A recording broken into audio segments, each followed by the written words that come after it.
Hello everyone, কেমন আছেন সবাই? সবাই নিশ্চয়ই অনেক অনেক ভালো আছেন।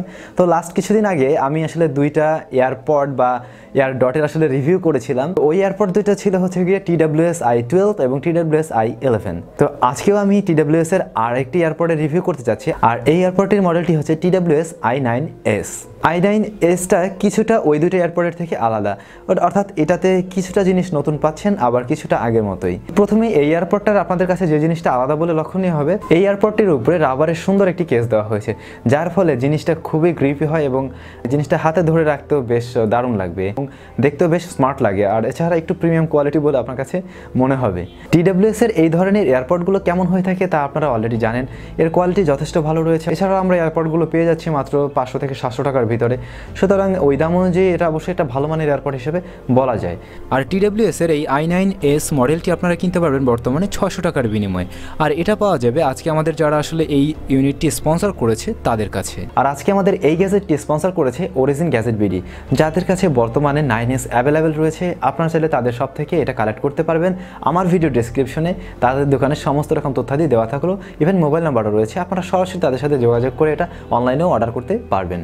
তো এই মুহূর্তে আপনারা দেখছেন SamZone, আর আমি স্যাম আছি আপনাদের সাথে। রেগুলার টেক রিলেটেড ভিডিও এবং গ্যাজেট আইটেমের রিভিউ পেতে চ্যানেলটি সাবস্ক্রাইব করে আমাদের সাথেই থাকুন। প্রথমত হচ্ছে জিনিসটা খুবই আধুনিক এবং খুবই স্মার্ট লাগবে দেখতে, আর এটা সরাসরি আসলে কপি করা হয়েছে অ্যাপেল এয়ারপডের থেকে। অ্যাপেল এয়ারপড 1.1 এর থেকে এটা সরাসরি কপি করা হয়েছে, যে কারণে দেখতে এটা আসলে অলমোস্ট ওরকমই লাগবে। নর্মালি যদি কেউ আসলে ওইভাবে দেখে আপনার কানে থাকা অবস্থায়, কেউ হয়তো জিনিসটা বুঝতেও পারবে না যে আসলে এটা মানে এয়ারপড 1.1 আর আপনার এই ধরনের TWS। আর এই এয়ারপডের ফিচার হিসেবে যা পাচ্ছেন বা যেভাবে আসলে কাজ করে থাকে, এয়ারপডের বারগুলোর উপরে অর্থাৎ হেডফোনগুলোর বারগুলোর উপরে আপনি পেয়ে যাবেন দুইটা সুইচ।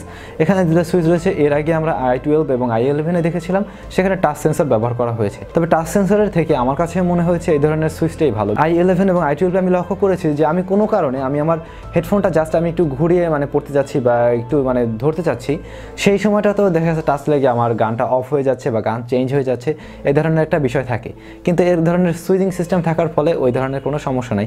অনেকের কাছে মনে হতে পারে এটার চাইতে টাচটা বেশি স্মার্ট একটা ফিচার। আমিও মানি অবশ্যই টাচটা একটা স্মার্ট ফিচার, তবে রেগুলার ইউজেসের ক্ষেত্রে সত্যি বলতে আমার কাছে মনে হচ্ছে এইটা বেশি কার্যকর। এই এয়ারপডের ব্লুটুথ ভার্সন হচ্ছে 5.0 এবং এতে যে ব্যাটারি দেওয়া হয়েছে তা হচ্ছে গিয়ে 3.7 ভোল্টের একটি 60 মিলিঅ্যাম্পিয়ারের ব্যাটারি। আপনি এর থেকে টকিং টাইম পেয়ে যাবেন 2 থেকে 3 ঘন্টার মতো। 2 থেকে 3 ঘন্টার মতো যদি টকিং টাইম পান, সেই হিসেবে যদি গান শোনার বিষয়টা হয়, তাহলে মোটামুটি একটা ভালো টাইমে আপনি গান শুনতে পারবেন। চার্জিং টাইম রয়েছে 40 মিনিটের মতো। মোটামুটি 40 মিনিটের ভিতরে এয়ারপডটি আপনি ফুল চার্জ করে ফেলতে পারবেন। আর এই এয়ারপডগুলো ম্যাগনেটিক সিস্টেম হওয়ার ফলে এয়ারপডগুলো আপনি যখন আপনার এয়ারপড হোল্ডারটিতে রাখবেন, সেখানে খুব সহজেই জিনিসটা এটা যায় এবং চার্জিংয়ের বিষয়টাও খুব সহজ হয়। অর্থাৎ এয়ারপডের ভিতরে আপনি জাস্ট এটাকে উপর থেকে ছেড়ে দিলেই চলবে, বাদবাকি কাজটা ও নিজেই করে নিতে পারবে এবং খুব সহজেই ম্যাগনেটিক হওয়ার ফলে দুইটা জিনিস একসাথে আটকে থাকে। আর এয়ারপডের হোল্ডারটিতে আপনি যখন হেডফোনগুলোকে রাখতে যাবেন, দেখবেন যে সেখান থেকে একটা লাইট গ্লোয়িং করতে থাকে এবং দুইটা LED লাইট গ্লোয়িং করতে থাকে।